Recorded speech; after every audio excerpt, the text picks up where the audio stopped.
ওজন নিয়ন্ত্রণ করার জার্নিতে আপনার রাতের খাবারটা কেমন হওয়া উচিত? চলুন জেনে নিই রাতের খাবারটা কেমন হলে আপনার ওজন নিয়ন্ত্রণের জার্নিটা সহজ হবে।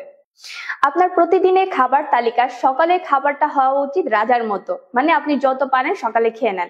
কারণ আপনি যখন সকালে খাবেন সারাদিন এই ক্যালোরিটা বার্ন করার জন্য আপনি সুযোগ পাবেন। আপনার দুপুরের খাবারটা হতে হবে রাজপুত্রের মতো। এই খাবারটা আপনি মিডিয়াম পর্যায়ে রাখবেন, যাতে আপনি যতটুকু ক্যালোরি খাচ্ছেন সেটা আপনি বার্ন আউট করার টাইম পান। রাতের খাবারটা হওয়া উচিত ভিখারির মতো, মানে এই সময়টা আপনি যত পরিমাণে কম খেতে পারেন তত আপনার জন্য ভালো।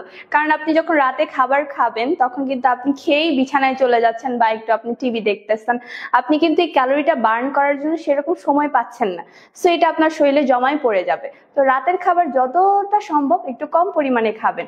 সেটা খেতে পারেন আপনি সালাদ টাইপের খাবার আপনার মেনুতে রাখতে পারেন। রাতের খাবারে কার্বোহাইড্রেট যতটা পারবেন অ্যাভয়েড করবেন, ফাইবার যুক্ত খাবার খান।